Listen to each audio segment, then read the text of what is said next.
morning, good afternoon, how are you? This is Charlie coming back at you after quite a long break, I must say. I'm going to talk to you a little bit about a subject I think is very important to anyone's belief system, and that subject is paradigms.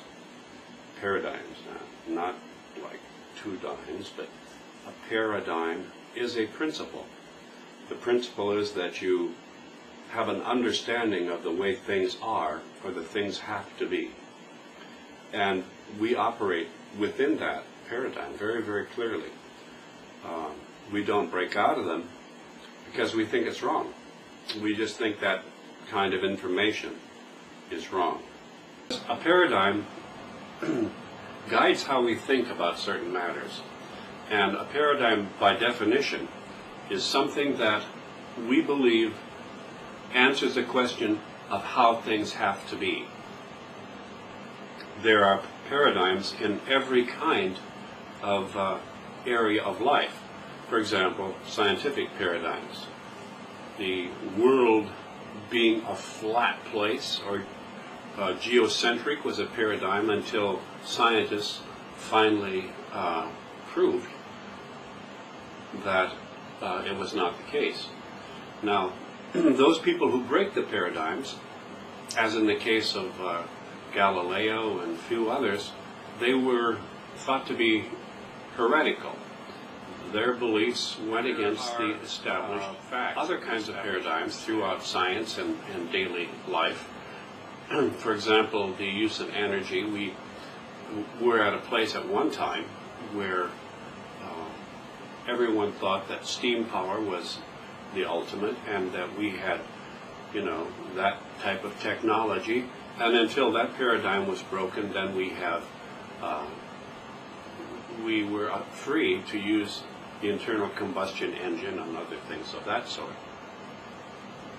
So we're in the world of invention and scientific breakthroughs. These things are always happening. These paradigms are always being challenged and broken, and then we go on. Let's take a look at computers.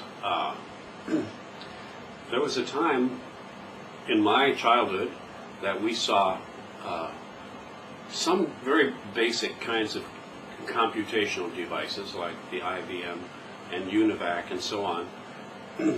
And it was reckoned that a highly functional computer would be the size of a house. And that the idea of having a personal computer was totally out of the question. So that's an example of how the technology itself was so revolutionary that it took it from the size of a house and something that required all kinds of special heating and cooling devices, or anti-heating devices. So today we have these little tiny devices that are extremely powerful in terms of their computing. Well, a paradigm, it limits what we think. It limits how we reason that things have to be. There are paradigms that touch each area of our life. There are also religious paradigms, and I'd like to address that next. Talk to you later. This is Charlie.